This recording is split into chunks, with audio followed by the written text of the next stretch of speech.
The Chicago Bears have some really big decisions coming up this offseason, especially on defense, where all of your safeties are set to be free agents, and your defensive line could use some significant upgrades.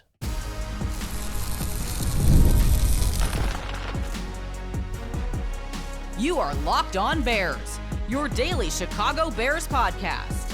Part of the Locked On Podcast Network, your team every day.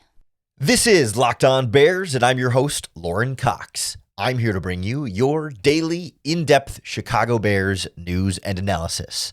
On the show today, we're going to hear from Chicago Bears general manager Ryan Poles about some of the biggest decisions and priorities ahead for the Bears this offseason, starting with the defensive line, where it feels like pass rush might be the single biggest weakness anywhere on the roster. But the way Ryan Poles talks makes it sound to me like we shouldn't expect a major shakeup, but certainly some tweaks along the way there. The bigger shakeup is likely to come at the safety position, where every safety on the roster is set to be a free agent, and I don't think they're all going to be brought back, including one of the starters, perhaps, and maybe even both. A lot to break down at that position. And then we have to start the early stages of the DJ Moore conversation, where I, again, don't think Ryan Poles necessarily did a lot of favors for turning down the noise around whether or not Moore will be a part of the Bears roster next season. They're certainly not going to cut him, but I still am left wondering and thinking that a trade might be still an option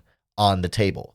Today's Locked On Bears podcast is brought to you by FanDuel. FanDuel is officially in playoff mode, so every game day during the NFL playoffs, FanDuel is giving customers even more ways to get in on the action. Visit FanDuel.com to get started. When I look at this Bears offseason, obviously there's different order of operations of when you need to address certain things, but I find for maybe the second straight or third or fourth straight year, pass rush seems to be the biggest overall need. I mean, we can debate whether offensive line was maybe a bigger need last year, but you get it. It feels like every offseason the last 3 or 4 years, we've been talking about how Bears got to upgrade their pass rush. Bears got to upgrade their pass rush. Bears got to upgrade their pass rush. And, last spring, they signed 2 fairly expensive free agents in Dayo Odeyingbo and Grady Jarrett, and still, the pass rush didn't feel very upgraded. And it's fair to point out that Dayo Odeyingbo only played a handful of games this season before tearing his Achilles, 8 games, so almost half of the year, I guess. And that injury is now going to be a significant one heading into the offseason. But as Ryan Poles was asked about, how he evaluates this defensive line, not just in terms of pass rush, but stopping the run as well, I get the impression from the way he talks about it here that he's a little bit more willing to blame injuries as a primary factor and maybe still has more confidence in the free agents they signed last offseason than we do watching it from home. Ryan, how would you evaluate the defense, particularly the pass rush and the run defense? Yeah, there's a lot going on there just in terms of we had some injuries going on that you have to overcome. I think that's an area we're going to continue to press and get better. I look forward to Shamar getting back and Dayo getting back. I thought Sweat did a good job this year. I think sometimes we get hung up on sacks, and sacks are important. He did get into double digits, but I think his all-around game was good. The way he defended the run, defended the perimeter, as well as applied pressure, was good. But we need him to continue to get better too. So we'll evaluate everything, but that's always O-line, D-line is always going to be a space where we want to get better. So clearly, Ryan Poles is open to upgrading the defensive line, and I'm sure he will make some amount of moves there. I mean, in part because you do have guys entering free agency. Andrew Billings will be a free agent. Dominique Robinson will be a free agent. Joe Tryon-Schrenko will be a free agent. Chris Williams, the backups will all be free agents, most of them. So that's going to require some decisions, and you can bring in some new guys in that regard. But, your 4 starters, Sweat, Dexter, Jarrett, and Odeyingbo, plus Austin Booker and Shamar Turner, those guys are all under contract for next season and beyond. And so he didn't sound to me there like this was going to be the huge priority to overhaul that position. And not that he's going to come out and say that per se, but he didn't leave the door open much there. Like he might not directly say what he's going to do, but sometimes you hear him say like, yeah, that's going to be a big priority that we have to go out and upgrade that position. Like we like the guys we have, but we got to add more. He didn't really say that. He kind of said, yeah, right away. He jumps in with, well, there were a lot of injuries to overcome up front. And it sounds like, when Shamar and Dio Dengbo come back, they feel like they'll be pretty good with them, and thought Montez Sweat did a good job. And we'll have to take some time at some point in this offseason and do a deep dive on Montez Sweat's performance in particular, because I think he's become a fairly polarizing figure on this Bears defense as someone who did hit the 10 sack mark this season, but I do think, had more production than that, but also I think we can simultaneously feel like he wasn't as bad as everyone makes him out to be, but also isn't as good as they need him to be. And so that is a precarious spot. But again, Poles just sounds like he feels like, the young guys will keep getting better. Booker will have another year of development. Turner will come back, and be able to be a bigger part of this next season. Odengbo's also a young guy that they're looking to continue to get better. But man, we just didn't see it even when those guys were healthy. And I don't love injuries as kind of you can call it an excuse, you can call it an explanation there. Just because I was trying to think back of what was the defensive line that hampered by injuries? And I had forgotten that Grady Jarrett was injured early in the season and missed 3 games in a row. It was the Raiders, Commanders, and Saints games with a bye week in there. So he was probably banged up for quite a bit of this season that I'm probably not giving him enough credit for. Austin Booker started the year on injured reserve and didn't play the first 7 or 8 weeks until he started to come on a little bit at the end, but he had a slow start. So I'm willing to grant Ryan Poles some small amount of, sure, injuries were probably a little bit of a factor, but man, it feels like that doesn't explain it enough. I'm just not convinced that even if Odengbo and Booker and Jarrett and everybody was as close to fully healthy all season as you can expect in the NFL, like a fully healthy defensive line for the Bears, to me, this group doesn't produce a pass rush that's anywhere close to good enough, even when healthy. That the injuries made it look even worse, but they need better from Sweat. They need better from Dexter. They need better from Booker. They need better from Jarrett. Everyone across the board needs to be better. Varying amounts of better depending on the player and their role, but we all want to see the Bears make some kind of significant upgrade. It doesn't have to be, the Max Crosby trade or the Trey Hendrickson free agent signing necessarily, but just an effort, right? An investment, an acknowledgement of this group isn't good enough and needs to get better. And Poll sounds more like, yeah, we'll try and upgrade where we can and tweak it here and there, but it just didn't. And I try not to read too much into one press conference answer, but that didn't give me a lot of hey, this is going to be a big priority for them specifically this offseason. I think Ryan Poles is looking at this saying they got a lot of fish to fry this free agency with a bunch of players on defense that are entering free agency and not a lot of salary cap space to do so. And particularly he understandably has to start with starters that may or may not be back. I mean, we'll talk about salary cap casualties and what that might mean, say, for the linebacker position, for example, but he knows in terms of his own free agents, he doesn't have any safeties under contract for 2026. Kevin Byard will be a free agent. Jaquan Brisker will be a free agent. Jonathan Owens will be a free agent. Elijah Hicks will be a free agent. And yeah, you could probably re-sign the backups for fairly cheap and it won't be that much of a struggle. But 2 starters that need contracts is a whole different challenge, especially when both will be looking to get paid more than they were this past season. So we'll hear Ryan Poles' thoughts on the safety position and how the things he didn't say spoke a lot louder than the things he did say next on Locked On Bears.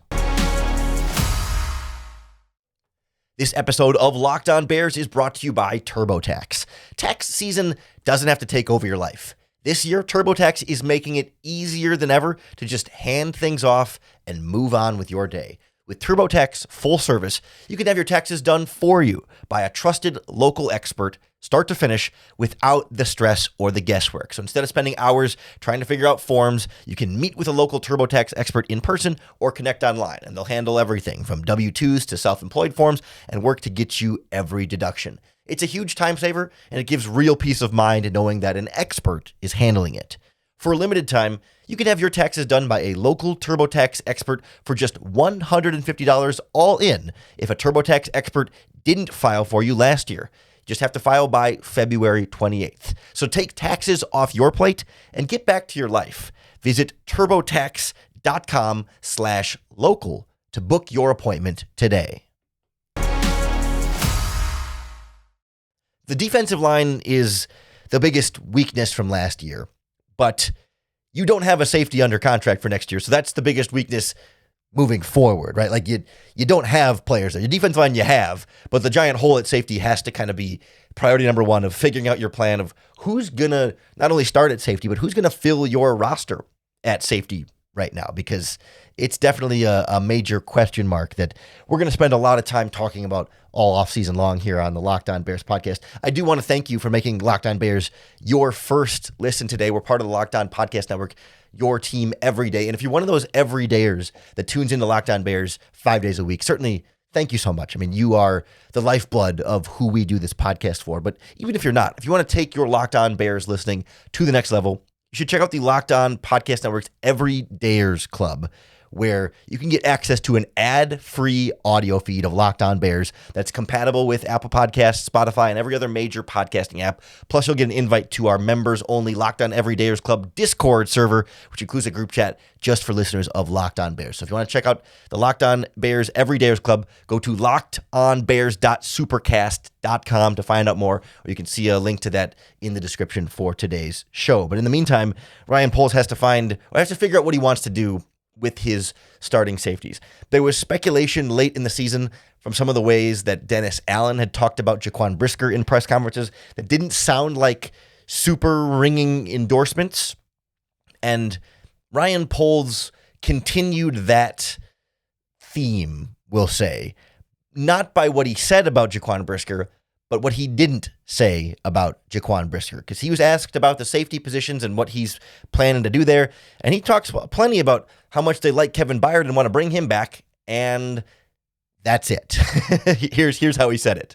You mentioned the hard decisions that you have to make, and you got two safeties on Brisker and Kevin Byard. I mean, what are your initial thoughts about the potential bringing both of those guys back, or is that unrealistic? Yeah, like I said, we're going to take a step back and kind of evaluate that and put that puzzle together. It's actually 4 safeties that are not under contract for next year, so I got a lot of faith in our process that we'll do that. I think Kevin's a special player. I have no problem saying, that's a player that we would like to have back.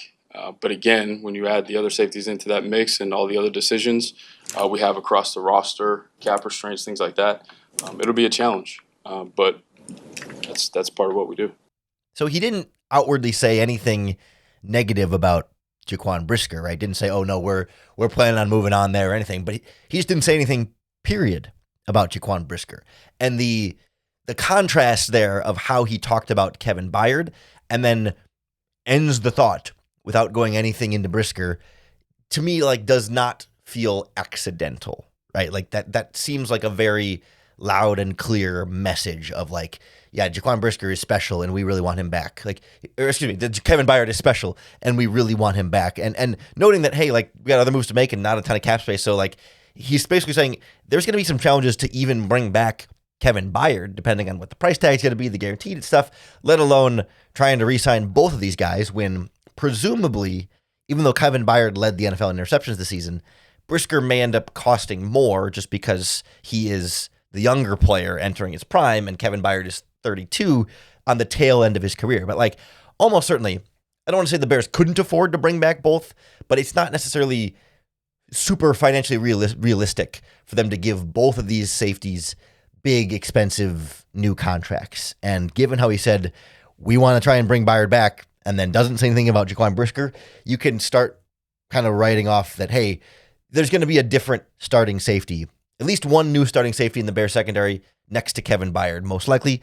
And it's possible they don't bring back either one, but again, like he made the priority very clear there, and that spoke volumes. It was surprising to not hear him at least give Brisker a token like, and hey, we've really liked the progress Jaquan Brisker has made, and we'll see if we can get something done. Like, he didn't even address it at all, and that was like, I don't want to say baffling, but I was surprised, and it has to feel intentional, right? It's not just like an oversight of like, oh, I forgot to mention Jaquan Brisker. Like, he was asked specifically and said, well, all 4 of our safeties are free agents, and then only chose to talk about just the one. Like, that's going to be something that's really interesting to watch, and especially because, when when Dennis Allen got here to the Chicago Bears, he got a roster that was mostly set on defense. They didn't have a lot of room to wiggle around, at least on the back seven, to get the kind of guys that Dennis Allen would specifically prefer, the player types he would prefer. Like, he inherited all these cornerbacks, all these safeties, and all these linebackers. They signed Nashawn Wright, but that was about all they did in the secondary this offseason. And he has a specific type of skill set and player that he wants in his defense. And there's going to be some guys that have been on this roster that now that he's coached them for a year, he says, you know what, just not really quite the fit I'm going to want on my defense. And Jaquan Brisker may be a big part of that. And we could see the same thing at linebacker potentially with either of those guys, and maybe still on the defensive line as well. And at a cornerback too. I mean, we'll see how things continue to play out there, but I suspect we're going to see some turnover on this Bears defense. Ironic, given that they generated a lot of turnovers, but that we're going to see maybe even more new faces than we would otherwise expect, as Dennis Allen now has more of a standing to say, okay, I know I don't want these players on my defense that we have currently, so let's move on if we can. And it's convenient when they're already going to be free agents, as opposed to guys that they just inherited the contracts of, and they're not just going to show up and cut guys who were starters last season and try and replace them right away. But now it's more financially viable to move on from a Tremaine Edmonds, or certainly from a Jaquan Brisker, who's just going to be a free agent anyway. And if you play your cards right, and Brisker goes and signs a big contract somewhere else this offseason, you could get a good compensatory draft pick for him next year. Wouldn't come in this fall, but the following year, if you don't end up spending a ton of money signing free agents, of your own, that would offset that. And the good news, bad news in that conversation is that the Bears are $4 million over the salary cap right now for 2026. Like, they don't have any salary cap space. So bad news is it's going to be hard to sign free agents. The good news is if it's hard to sign free agents, you're more likely to get compensatory draft picks the following year. And of course, the Bears have plenty of ways to clear cap space. There's guys who can be salary cap casualties. Certainly Tremaine Edmonds is a popular name that you'd save, a popular name to cut that you would save $15 million moving on from his contract. DeAndre Swift could be in that conversation. We'll talk about the salary cap casualty potentials here in the near future that would free up money to then re-sign Byard and free up money to then bring in another safety or bring in another pass rusher, or wherever the Bears want to make different changes this offseason. You could also clear some salary cap space in a potential trade. A couple of names that have been thrown out there. Cole Kmet as a number 2 tight end, making a pretty penny right now on his contract. I think he's going to cost you just under $12 million next year to technically be, I think, clearly second in command to Colston Loveland at that position, but they may want to keep Cole Kmet and say, hey, he's already here. Why are you getting rid of him just to make your own roster worse? Or DJ Moore is obviously the hot name, because he will be the Bears' most expensive contract next season in terms of salary cap number for 2026. And the way things went down kind of at the end there with the route maybe not being run super, super well. And so all of that trade speculation and trade noise is heating up. I don't think the Bears should be eager to just ship him out the door because you're done with him and don't want him on your team. But I also don't think Ryan Poles shut down that possibility by any means. Much like he didn't say much about Brisker, and what he didn't say spoke volumes. The same thing was true with how he talked about DJ Moore. Not saying specifically what they're going to do, but also not giving a very clear message of whether or not they really do want him back next season. So we'll take a listen to what Ryan Poles said about DJ Moore and how that might shape the offseason ahead next on Locked On Bears. This episode of Locked On Bears is brought to you by Gametime. With the NFL playoffs in full swing, there's nothing like being at the game. If you were at Soldier Field for either of those playoff games, you know exactly what we're talking about. An unmatched environment, feeling the energy, cheering alongside the fans. It just hits different when you're in the stadium. But the frustrating part has always been getting tickets, waiting in those online queues, dealing with logins, and watching those prices shoot up by the time you get to checkout, and all of a sudden they throw on all those fees that make it cost way more than you thought it would. But that's why the Gametime app gives advantage back to the fans. It's the hack for unlocking amazing tickets and experiences in just a few taps. Whether it's an NFL game or other sports, concerts, theater events, comedy shows, you name it, they've got it on the Gametime app. And Gametime has all-in pricing where the fees are included upfront, so the price you see is exactly the price you pay. And knowing that tickets are backed by the Gametime guarantee gives you some real peace of mind as well. So take the guesswork out of buying tickets with Gametime. Download the Gametime app, create an account, and use our promo code LOCKEDONNFL for $20 off your first purchase. Terms apply. Again, create an account and redeem that code, LOCKEDON NFL, Locked On NFL, for $20 off. Download the Gametime app today and get back to being there live. The Locked On Bears podcast is also brought to you by FanDuel, and FanDuel is officially in playoff mode, which means every game day during the NFL playoffs, FanDuel is giving customers even more ways to get in on the action. Right now, waiting for you inside the app on every NFL playoff game day, FanDuel users are going to get a profit boost pack that's loaded with multiple profit boosts that you can apply to the bets you like the most. They give you more juice on the bets you already like instead of forcing you to bet something new or specific. And they let you really lean into those game day instincts. If you open that profit boost pack first thing on game day, whether you're back in the momentum, the defense, quarterback play, or coaching, you make your picks. Then apply the profit boosts to go after even bigger payouts as the playoffs get more intense. So visit FanDuel, an official sportsbook partner of the NFL, and grab your profit boost pack every NFL playoff game day. I'm not fully convinced the Chicago Bears are going to trade DJ Moore this offseason, but I do think it's something they are considering, will consider, and could be a possibility. I just don't think they're going to be specifically eager to go and do it, right? It's not about just, we got to get this guy out of here, so we'll take whatever we could possibly get for him. But maybe it's more a feeling of like, this player has become a little bit more expendable than he was in the past. And sure, you can keep him on the roster and enjoy the, the annual 1,000-yard receiver that DJ Moore has been. I know he didn't hit that mark this season, but throughout his career, he's been consistently a 1,000-yard guy and a reliable target for your offense. Like, I don't think the Bears would feel bad at all keeping him around, and you want to keep him around for Caleb Williams to give him as many weapons as possible and open up this offense as much as possible.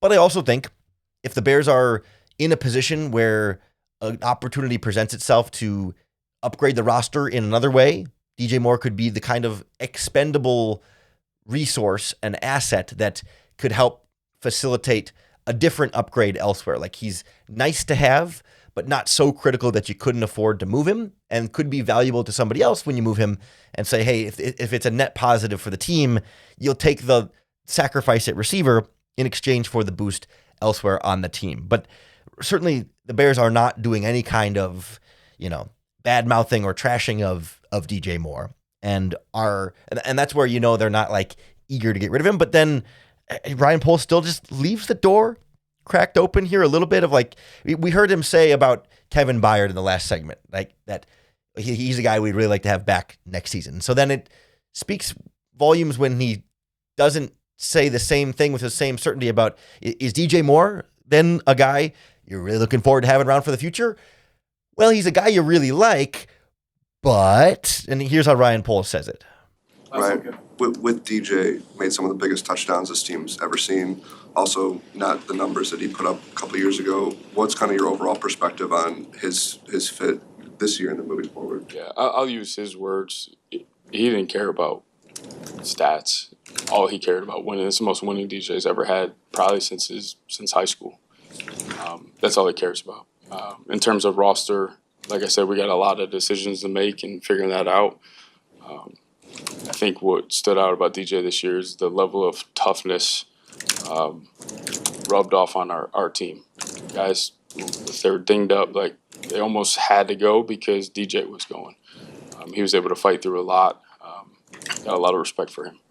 The specific language he uses there, right? Talking about they got lots of decisions to make and stuff to figure out with the roster, right? Like, that's how you talk about free agents. Like that's how you talk about guys that, well, we're not sure if he's going to be here back. Like, DJ Moore is under contract for next season and for many years beyond that. Like, so when he says we've got tough decisions to make and things to figure out, the only thing that you can be talking about then is trading or releasing him, right? There's nothing to figure out if you want to keep him. He's already under contract for you. I suppose, you could talk about restructuring his contract to try and create some more salary cap space because he's got some wiggle room in there that you could keep him and reduce that cap hit and push that money into the future for sure. But like he wasn't talking about the contract specifically. He's like, what was your evaluation of DJ Moore? Hey, great player, tough guy that really went through a lot, but we got some tough decisions to make this offseason. Like that's about as clearly telling you, hey, they're having these conversations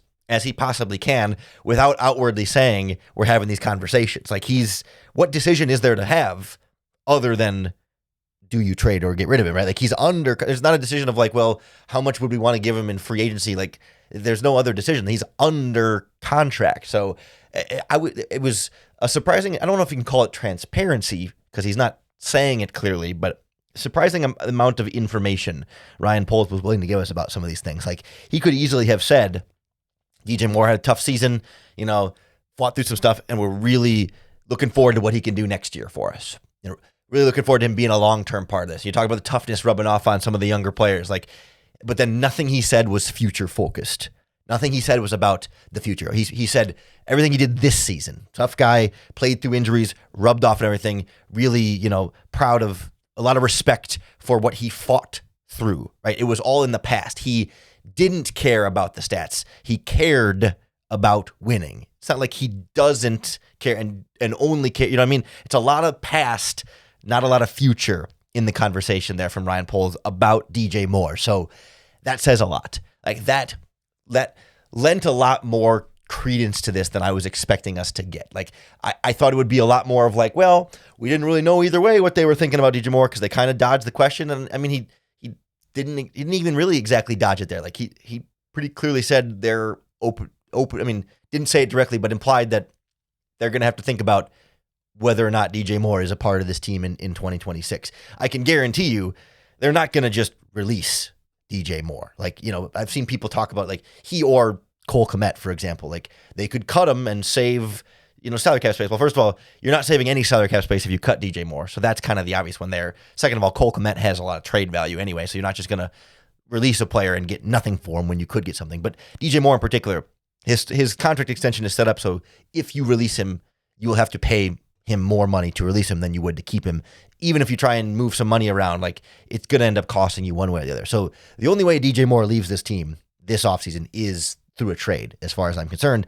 And Ryan Poles left the possibility open because I think he can kind of look at it and say, you got $28 million tied up with DJ Moore next year, and he might not be a $28 million a year impact at wide receiver. A good player, tough player, everything you want to see, but like his salary cap hit for 2026 is going to put him up there among, top, whatever it is, 10 or 15 wide receivers in the NFL. And as good as he was not that. He's making more money than Jamison Williams and Devonta Smith and Nico Collins and Cortland Sutton and, a bunch of Chris Godwin and Stephon Diggs, a bunch of guys across the NFL that you're like, is he that much better than those guys? And I think from Ryan Poles' perspective, it's not that they're so eager to get rid of DJ Moore, but like, could you instead say, hey, we like Rome and Luther Burden and can add some other less expensive receivers and then take that money and value and invest that in the defensive line, right? If DJ Moore can go towards acquiring a Max Crosby, not only is he then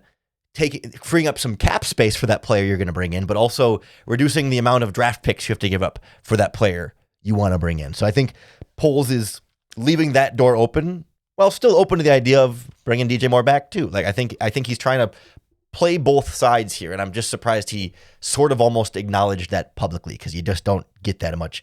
And I think he's praising DJ Moore in part to maintain his trade leverage and say, no, we like this guy.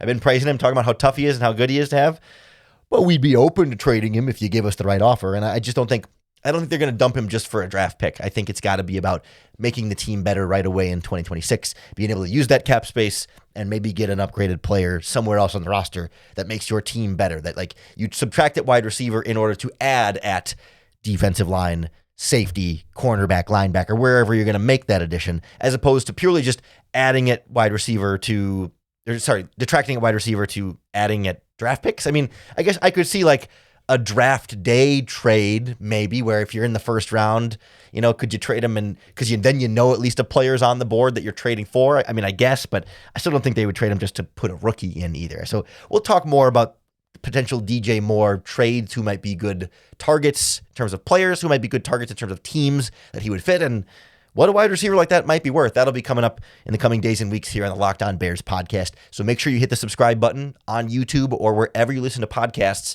because that's going to be the best way to keep up with all of our daily, in-depth Chicago Bears news and analysis. Thanks for making Locked On Bears your first listen today. We're part of the Locked On Podcast Network, your team every day. If you want to join that Everydayers Club for an ad-free audio feed, it's lockedonbears.supercast.com. But we're always going to stay free and available on all platforms and available for your daily listening habits to make sure that each time you tune in to Locked On Bears, you're going to get another opportunity to bear down.